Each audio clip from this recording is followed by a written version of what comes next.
Hey YouTube, it's Kel. How are you today? I wanted to pop on and do a podcast about something I had mentioned a while ago when I did a video on defense mechanisms. And I don't have this video that planned out, so we're going to see how it goes. But I'm going to kind of just shoot from the hip and, take it step by step and see where we go with it. But what I really wanted to focus in on is kind of a video that I wish maybe I had seen a long time ago, because I think it could have altered some decisions that I made along the way. And this video is going to be about what I call defensive hope, I've read it about the term in books before, so I don't want to take full credit for that term, but I can't remember where I heard it from. So but it basically is the idea, I think it might have been Cloud and Townsend, to be honest. But basically, defensive hope is a phrase to describe the defense mechanism that can be used to avoid the pain of acknowledging the reality of someone or something. So, like I'm going to give you the classic example is basically a woman or a man staying in a relationship and hoping that the person will change, but the reality constantly is showing you something different, either about the relationship dynamic or about the person that you're with, or, something. So basically, instead of acknowledging the truth of whatever is going on in the relationship, you may use hope as a defense mechanism to keep thinking, oh, well, if I kind of love this person long enough, or I stay in it long enough, they will change and it will get better. Now, let me start out by saying that I do believe that unconditional love can be healing to people. I definitely do believe that. I also believe, and if you're a Christian, which again, I am, and there will be little like tidbits in there, in my videos about these things. Something that probably kept me, in a place of defensive hope in the past, now we're talking years ago, but is there is a, Bible verse, and there are a few, obviously, of like, and I actually have it here. Love always protects, it always trusts, it always hopes, it always perseveres, right? So this is a part of 1 Corinthians 13.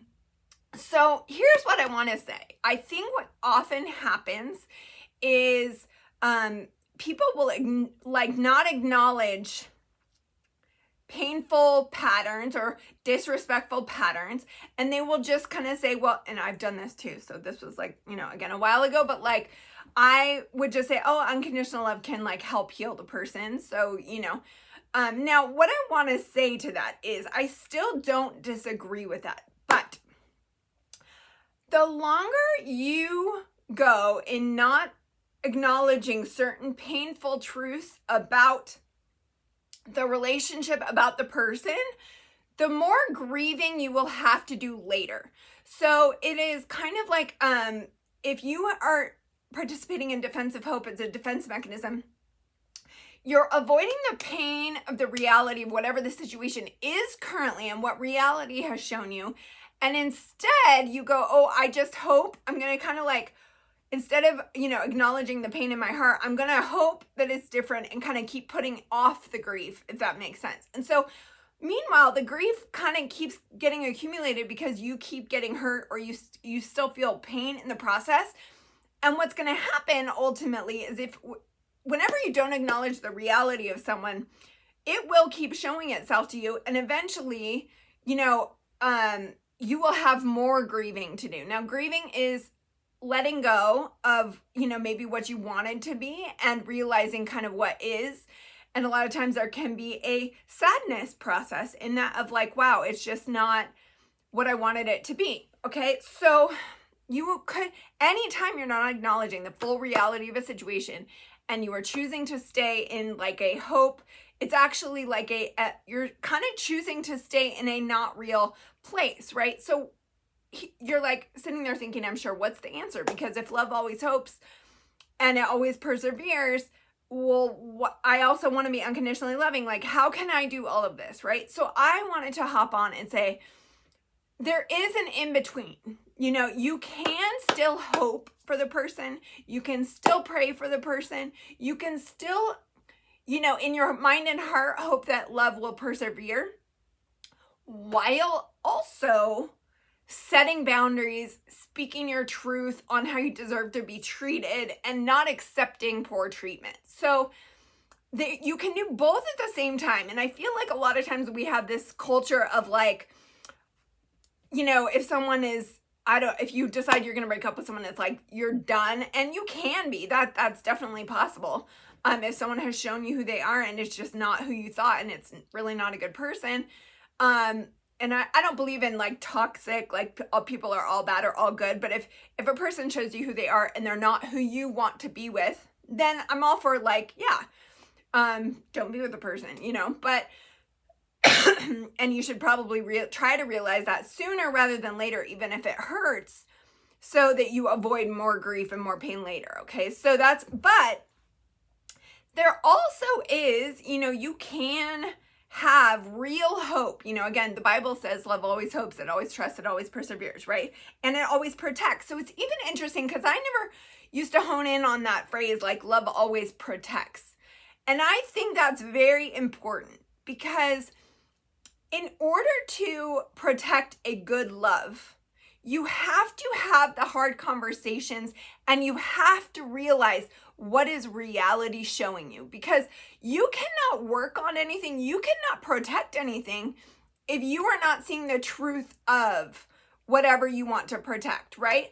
So if you are just seeing an illusion or delusion, or staying in some like optimistic denial state, you're not protecting the love either, So we have a tendency to, I think, hone in on this hope part, but like love always protects too, and it speaks on the truth that it sees, and it desires the best out of the other person, but it doesn't ignore what you're seeing. Okay, so you have to, if you see things, you have to acknowledge them. You have to, and this is the hardest part, you may have to feel pain and sadness that person is not who you thought they were. Now, again, this doesn't mean I give up on them. There's a myriad of interventions in between seeing the reality of someone and then just being like, I'm done. You know what I mean? There's hard conversations where you say, hey, like I deserve better than XYZ, are you capable of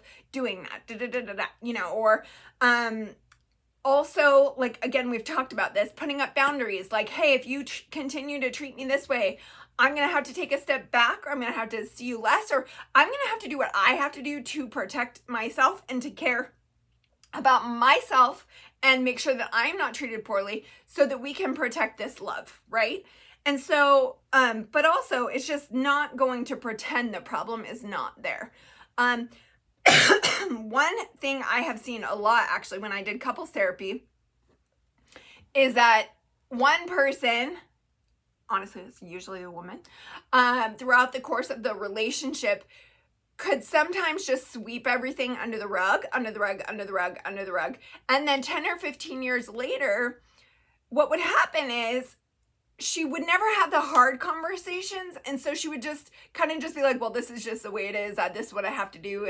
But then what would happen sometimes, again, these are just my sessions, but is like 15 years in, the woman would like say, I've had it, like I'm, done, but she didn't have like the hard conflict conversations along the way. And so, in at that moment, the guy is sitting there going like, what the hell happened? Because like now I'm willing to put in whatever work you need because you're telling me there's a problem. And the woman, again, this just happened to me in my sessions multiple times. The woman was like, it's too late. You can't work on it because, I have had enough. And what happens when you don't, voice the things that you're seeing and that you're feeling and the problems that you want to work on along the way is they build up into a resentment. And that resentment can go from temporary anger to like concrete and like cemented resentment. And when it's like concrete and cemented resentment, usually at that point when people have just held in their feelings too long, held in any like hard conversations and didn't face it, and they were just like, I can just get through it or whatever. When it's concrete and cemented resentment, usually the relationship is very sad because it just goes at that point. And honestly, a lot of times the partner is left going, wait, I'll change, I'll do this, I'll whatever. And at that point, the person, and I will say that person is not innocent, because they usually, a lot of times they can look like the innocent one because they were the most, hate to use this word, but passive, the most, like kind of go along to get along. I won't ruffle feathers, I'll just be kind of the good girl, the good wife or whatever. But then at the, that crisis point comes and they're just kind of like done. And the other person's like, what just happened? And it's a shame when I see that, because I do think conversations along the way, therapy along the way, boundaries along the way, better communication about really hard feelings could have spared that relationship, if they were constructive conversations.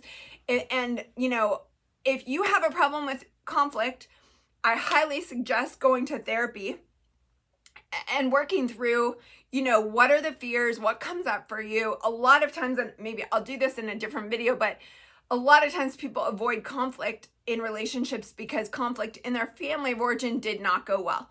And so they just kind of like, they're uncomfortable. And I have been this way too. I don't think I was ever really uncomfortable. I was just too tired sometimes to bring up the hard things. If I'm just being honest, this was, definitely in my past. I'm kind of beyond that point now. But I also suffered from defensive hope. I would just be like, if I just hang in and love hard enough, or am, unconditional in this, like something will change, the person will heal.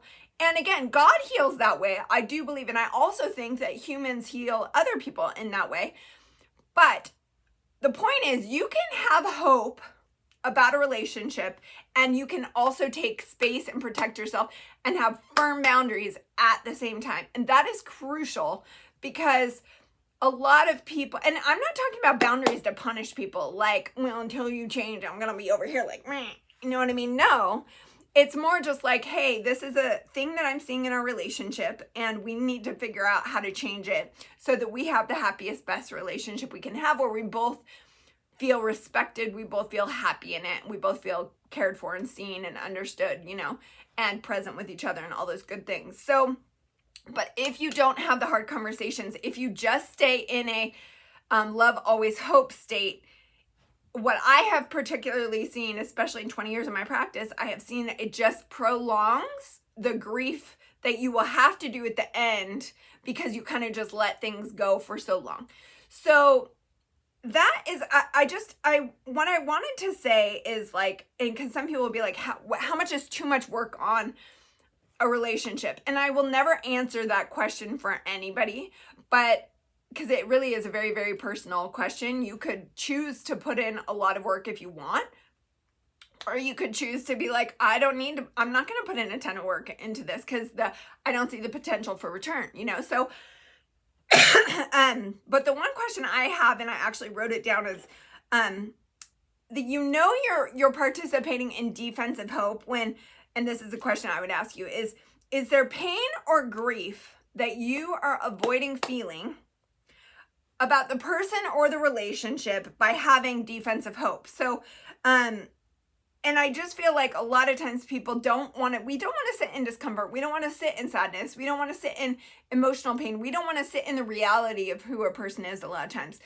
I think if you're anything like me, I try to see the best in people. And sometimes, that can bite me in the butt, because I need to see the best in someone and also be real about who they are at the same time and what they're showing me, right? And so, because again, you can't protect the love if you don't see the situation like with full reality. So again, if that means you leave the relationship, that's one way to handle it. If that means you stand up and say, hey, like, I deserve better than XYZ, or when you did that, I felt disrespected, and that's not conducive to a loving and kind relationship, or, and I will be very clear that I have had to learn this the hard way, and I'm still learning. And like, I don't think there's any maybe there are a few masters of communication out there, but they are very rare.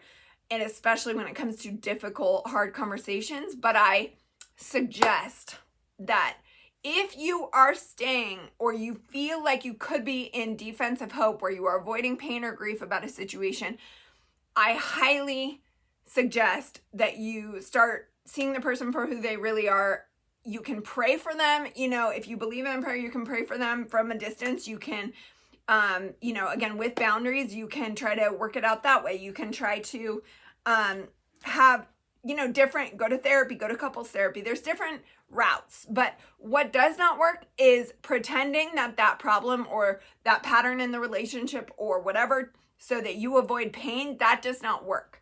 So I am passionate about this because it took me too long. Honestly, I just kind of was very Pollyanna about love and unconditional love. And I still am and I believe the Bible is still accurate, but it's just, I think about it differently in the sense that, like, you need to always acknowledge the reality of the situation and just choose, how can we solve this together or apart? Or maybe maybe acknowledging the reality means you really need to protect yourself from emotional abuse, or maybe it just means that you need to go to couples therapy together, or maybe it just means that you need to have a hard conversation about it where you say, this doesn't feel good to me. Can can we figure out a way to do things differently? So I just wanted to throw that out there. But what doesn't work is defensive hope. And another kind of, again, sorry for all the Bible stuff, but like one other thing I'm going to say is there's another quote out there. It is, I think, Old Testament. It says, hope deferred makes the heart sick. And that's another thing that I have seen is when you stay in that kind of defensive hope to avoid the pain or the difficult conversations or whatever about the situation, it makes your own heart sick. So you start to become someone that you are not. You know, it starts to make your heart sicker when you are not living in a rooted in reality love with people. And again, that does not mean you cannot hope for them. It doesn't mean you can't pray. It doesn't mean you can't want to love them unconditionally. But you have to bring light, you know, truth and grace, right? It's like truth. You cannot have a healthy relationship without acknowledging the truth of situations. And defensive hope, again, is a way to kind of avoid the reality or the truth about a situation. And I am speaking from experience. Fortunately, I do feel like I've done a lot of work on that area. So, you know, but I just want to put it out there that if you're feeling like you're in defensive hope, ask yourself, what am I avoiding? What pain? Am I sad? Would I be sad? Would I be hurt? Would I be in grief? What would I need if I were really acknowledging the full reality of this situation? And I suggest that you do that and voice with your partner, you know, whatever you're feeling. And hopefully then you can really actually get to real solutions. So again, I'm not telling you how much work to put in or when to get out, because both can be very viable options. But what I am hoping that you do is acknowledge whatever truth is going on in the situation and have the hard conversations up front, because that is part of that love always protects part. In the same sentence of love always hopes, you know, there's love always protects. So just know that I'm with you tonight, and I wish the best for you. I hope that you are feeling loved and seen and heard and understood, and that you are happy and healthy, and I will see you next time.